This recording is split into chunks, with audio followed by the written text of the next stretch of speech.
পরম করুণাময় মহান আল্লাহ তাআলার নামে শুরু করছি, যিনি অত্যন্ত মেহেরবান।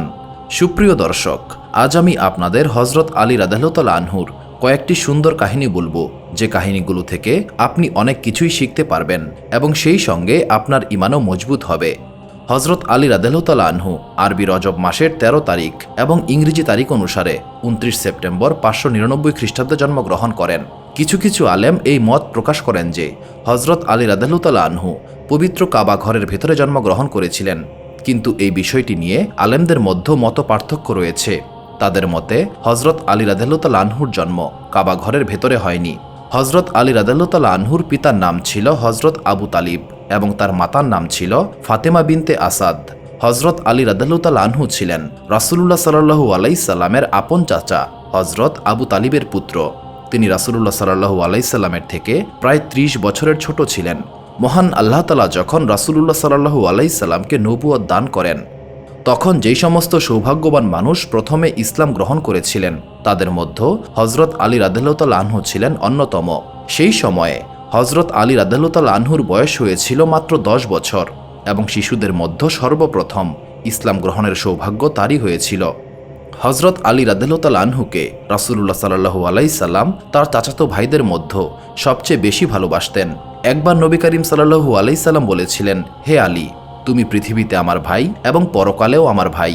নবী করিম সাল্লাল্লাহু আলাইহি সাল্লাম আরও বলেন, আমি জ্ঞানের শহর এবং আলী তার দরজা।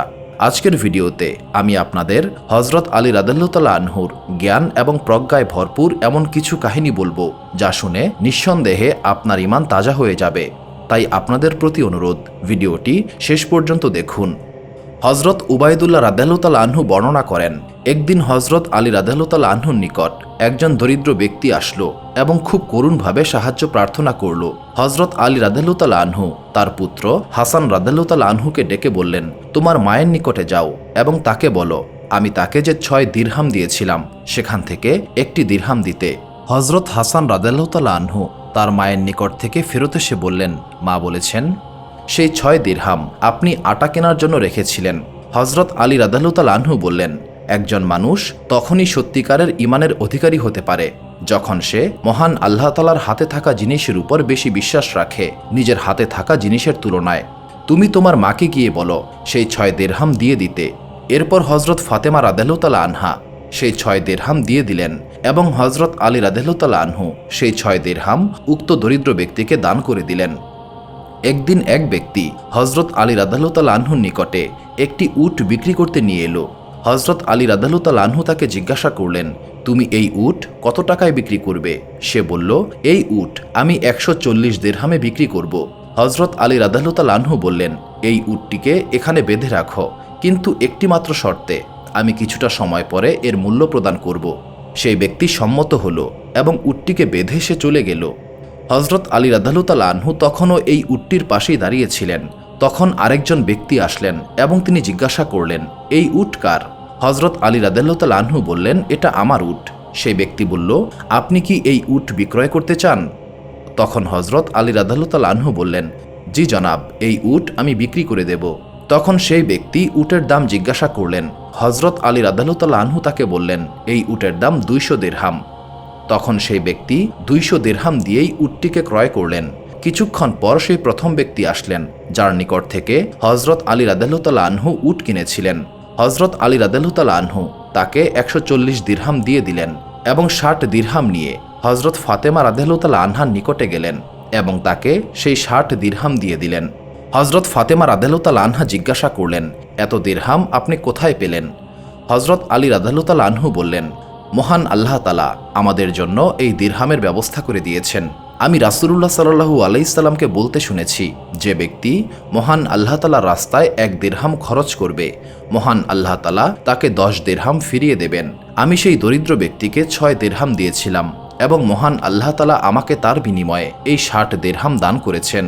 নবী করিম সাল্লাল্লাহু আলাইহি সাল্লাম তার সত্যবাদিতা এবং আমানতদারির জন্য দূর দূরান্ত পর্যন্ত প্রসিদ্ধ ছিলেন। তাই মানুষজন নবী করিম সাল্লাল্লাহু আলাইহি সাল্লামের নিকট তাদের মূল্যবান সম্পদ আমানত হিসেবে রাখতেন এবং যখন তাদের প্রয়োজন হতো তখন নবী করিম সাল্লাল্লাহু আলাইহি সাল্লামের নিকট থেকে তাদের সেই জিনিসপত্র ফেরত নিয়ে নিতেন। হিজরতের রাতে রাসূলুল্লাহ সাল্লাল্লাহু আলাইহি সাল্লাম হজরত আলী রাদিয়াল্লাহু তাআলা আনহুর হাতে সমস্ত আমানত অর্পণ করলেন এবং তাকে নির্দেশ দিলেন, আলী, তুমি এই আমানতগুলোকে ফিরিয়ে দেবে। নবী করিম সাল্লাল্লাহু আলাইহি সাল্লাম হিজরত করেছেন এই খবর যখন মক্কার সবাই জেনে গেল, তখন আবু সুফিয়ানের ছেলে জাফর উমায়ার বিন সাকজিকে ডেকে বলল, তুমি আলী ইবনে আবু তালিবের নিকটে যাও এবং তার কাছে ৮০ দিরহাম দাবি করবে এবং বলবে, আমি মুহাম্মদ সাল্লাল্লাহু আলাইহি সাল্লামের নিকট আমানত হিসেবে ৮০ দিরহাম রেখেছিলাম।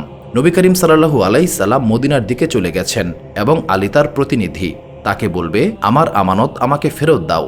যদি আলী তোমার থেকে এই আমানতের প্রমাণ চায় তবে বলবে, কুরাইশদের সমস্ত জামায়াত এই ব্যাপারে সাক্ষ্য দেবে। উমায়ের বিন সাকজি তখন আলী রাদিয়াল্লাহু তাআলা আনহুর নিকটে এসে আমানতের দাবি করলেন। হজরত আলী রাদিয়াল্লাহু তাআলা আনহু তার কাছে আমানতের চিহ্ন জানতে চাইলেন। তখন উমায়ের আমানতের চিহ্ন বর্ণনা করল। এরপর হজরত আলী রাদিয়াল্লাহু তাআলা আনহু তার সমস্ত আমানতের মধ্যে সেটাকে খুঁজলেন, কিন্তু কোথাও এই আমানত খুঁজে পেলেন না, এমনকি তার চিহ্ন পর্যন্ত খুঁজে পাওয়া গেল না। এরপর হজরত আলী রাদিয়াল্লাহু তাআলা আনহু তাকে অনেক বোঝানোর চেষ্টা করলেন যে এখানে এমন কোনো আমানত নেই, তুমি মিথ্যা সংবাদ নিয়ে এসেছ। কিন্তু তাতে কোনো কাজ হলো না। উমায়ের বিন সাকজি তার দাবিতে অটল রইল এবং সে বলল, আমার কাছে এই আমানতের ব্যাপারে অনেক সাক্ষী রয়েছে। এই সাক্ষীদের মধ্যে আবু জেহেল, তার ছেলে ইকমা, উকবা বিন মুদ, আবু সুফিয়ান এবং তার ছেলে অন্তর্ভুক্ত রয়েছে। সাক্ষীদের নাম শুনে হজরত আলী রাদিয়াল্লাহু তাআলা আনহু বুঝতে পারলেন এটা শুধুমাত্র প্রতারণা করার একটা অপকৌশল মাত্র। তখন আলী রাদিয়াল্লাহু তাআলা আনহু বললেন, সাক্ষীদেরকে কাবা ঘরে উপস্থিত করা হোক।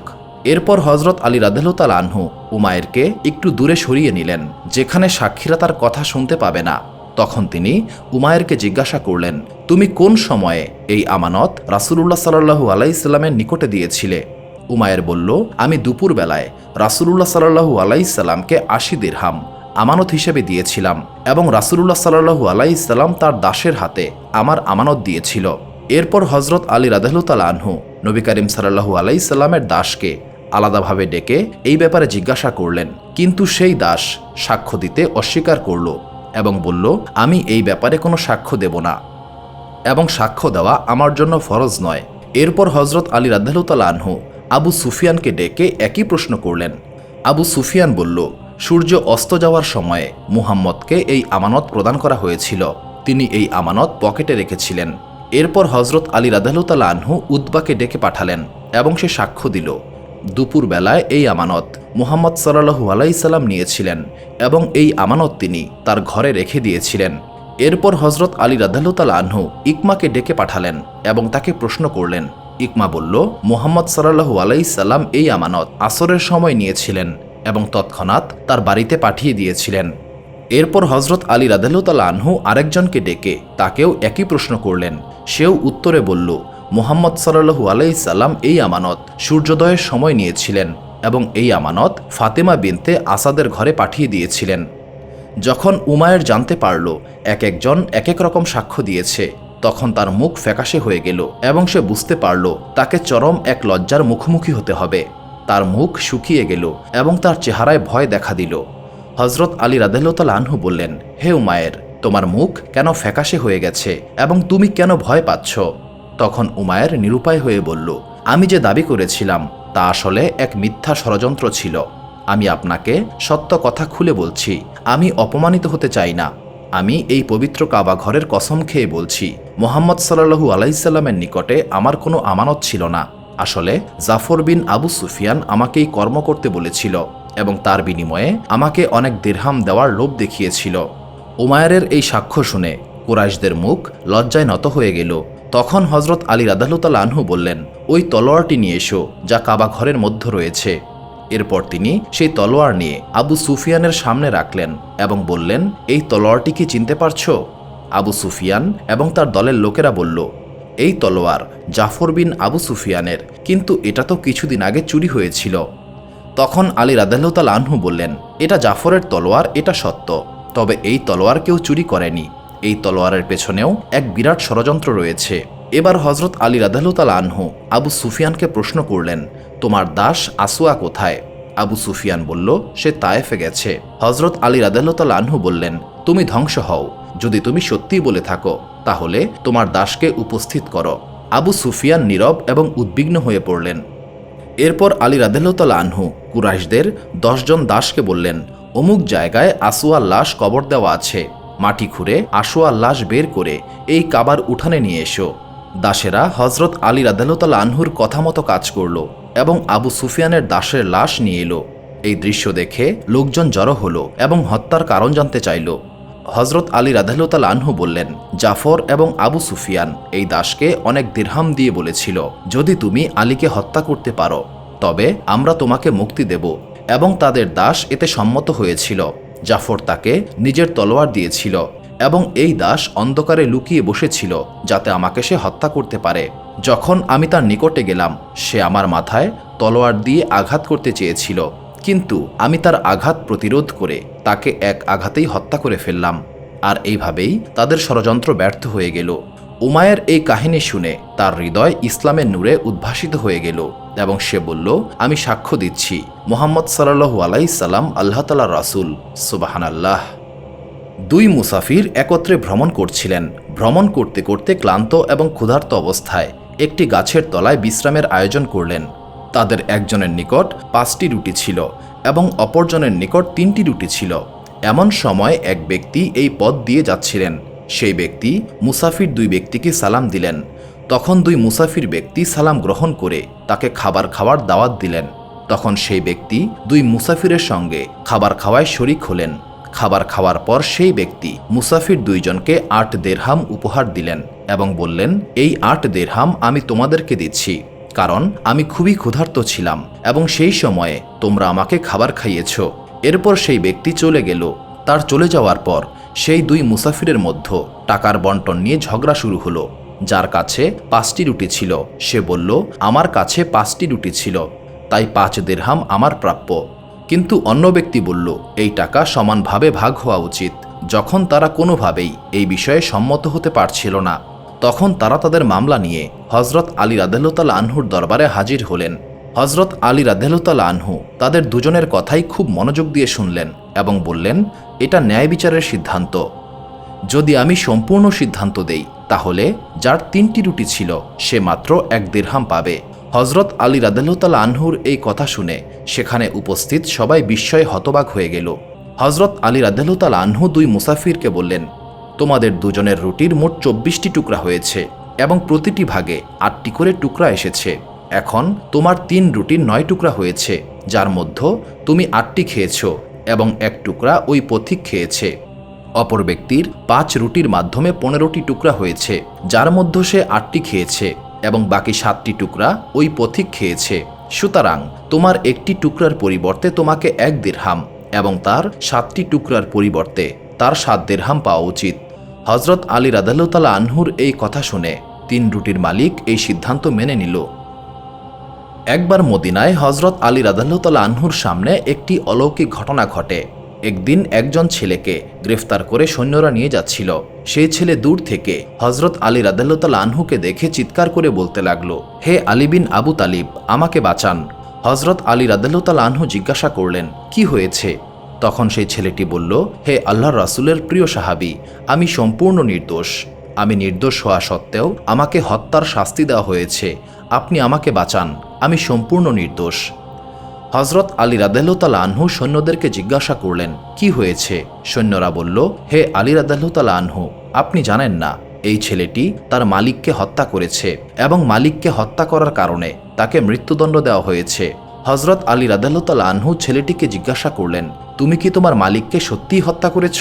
সেই ছেলে বলল, জি, আমি সত্যিই আমার মালিককে হত্যা করেছি। হজরত আলী রাদিয়াল্লাহু তাআলা আনহু বললেন, তাহলে এই হত্যার শাস্তি হিসেবে তোমার তো মৃত্যুদণ্ডই প্রাপ্য। তখন সেই ছেলেটি বলল, এটা আমার সঠিক প্রাপ্য নয়, কারণ আমার মালিক আমার সঙ্গে খারাপ কর্ম করতে চেয়েছিল। সে আমার সম্মানের উপর আঘাত করতে চেয়েছিল, তাই আমি আমার সম্মান রক্ষা করার জন্য তাকে হত্যা করেছি। আমি রাসূলুল্লাহ সাল্লাল্লাহু আলাইহি সাল্লামকে বলতে শুনেছি, যে ব্যক্তি সম্মান রক্ষা করার জন্য হত্যা করে তাকে প্রতিশোধ হিসেবে হত্যা করা যাবে না। হজরত আলী রাদিয়াল্লাহু তাআলা আনহু তখন সৈন্যদেরকে জিজ্ঞাসা করলেন, এটা কি সত্য?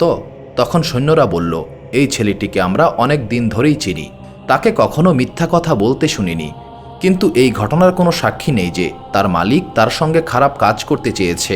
তাই খলিফা এবং কাজী তার মালিকের হত্যার উপরেই বিচারের রায় দিয়েছেন। ছেলেটি কাঁদতে কাঁদতে বলল, মহান আল্লাহ তাআলার কসম, যার হাতে আমার প্রাণ, আমার মালিক আমার সঙ্গে খারাপ কাজ করতে চেয়েছিল। তখন হজরত আলী রাদিয়াল্লাহু তাআলা আনহু হজরত ওমর রাদিয়াল্লাহু তাআলা আনহুর নিকটে এসে বললেন, হে আমিরুল মুমিনিন, আপনি এই হত্যার তদন্ত করার দায়িত্ব আমার উপরে ছেড়ে দিন। হজরত ওমর রাদিয়াল্লাহু তাআলা আনহু জানতেন হজরত আলী রাদিয়াল্লাহু তাআলা আনহুর সিদ্ধান্ত খুবই গভীর এবং বিচারপূর্ণ হতো। তাই হজরত ওমর রাদিয়াল্লাহু তাআলা আনহু বললেন, ঠিক আছে, আমি এই হত্যার তদন্ত আপনার উপরেই ছেড়ে দিচ্ছি।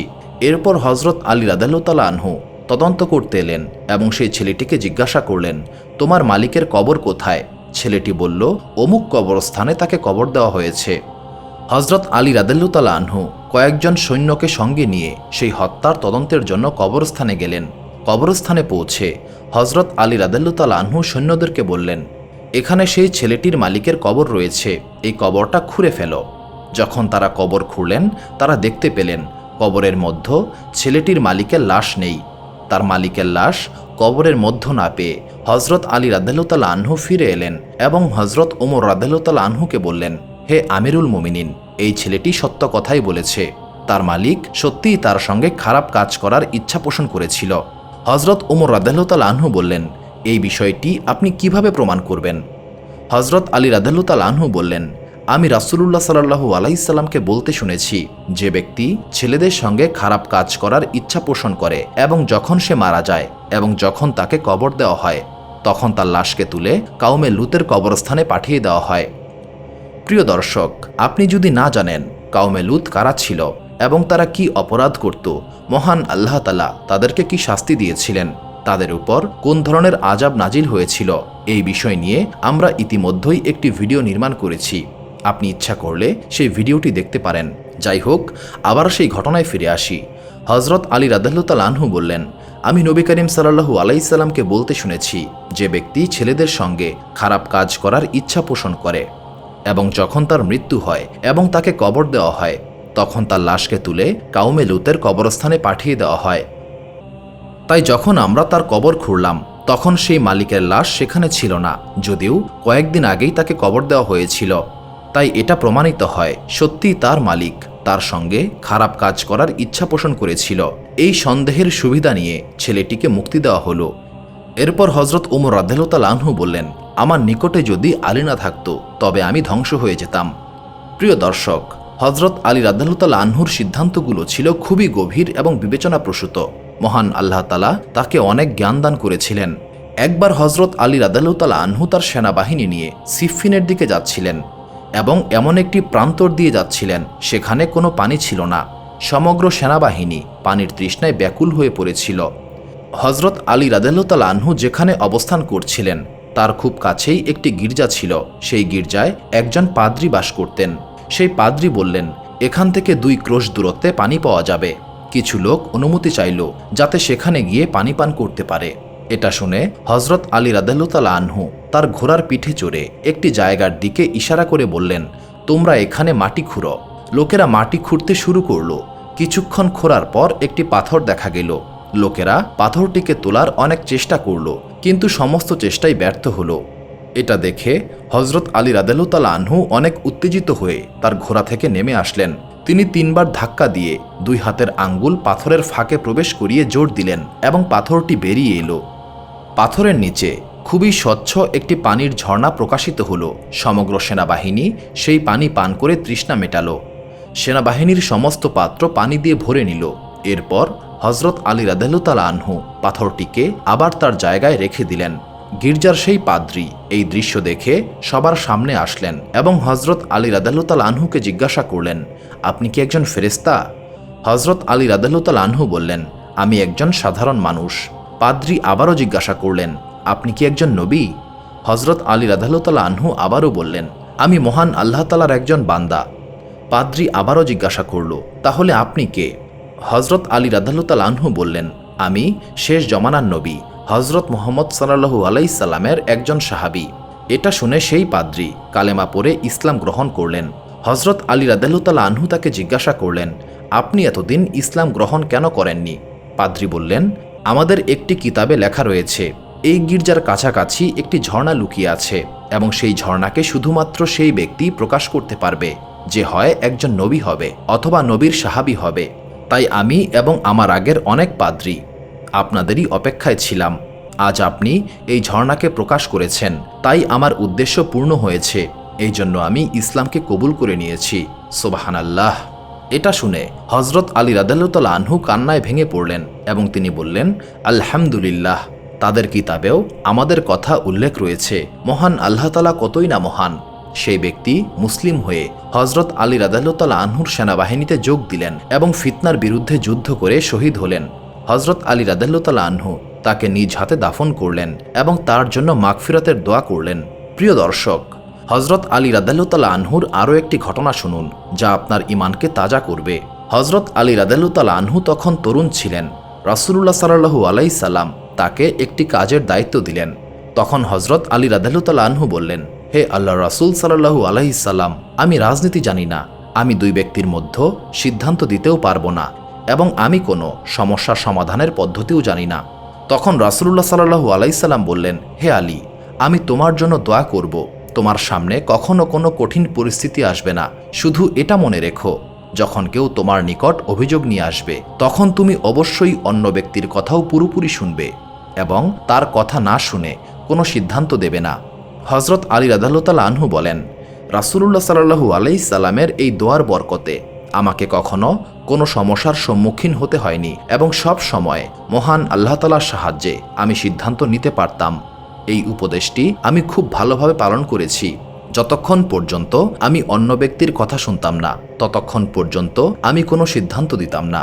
সুপ্রিয় দর্শক মণ্ডলী, প্রতিদিন নতুন নতুন ভিডিও পেতে আমাদের চ্যানেলটি অবশ্যই সাবস্ক্রাইব করুন এবং পাশে থাকা বেল আইকনটি প্রেস করতে অবশ্যই ভুলবেন না এবং সেই সাথে আপনার যে কোনো মতামত আমাদের জানাতে আমাদের ভিডিওতে অবশ্যই কমেন্ট করুন। আশা করি আপনারা সবাই ভালো থাকবেন এবং সুস্থ থাকবেন। আসসালামু আলাইকুম।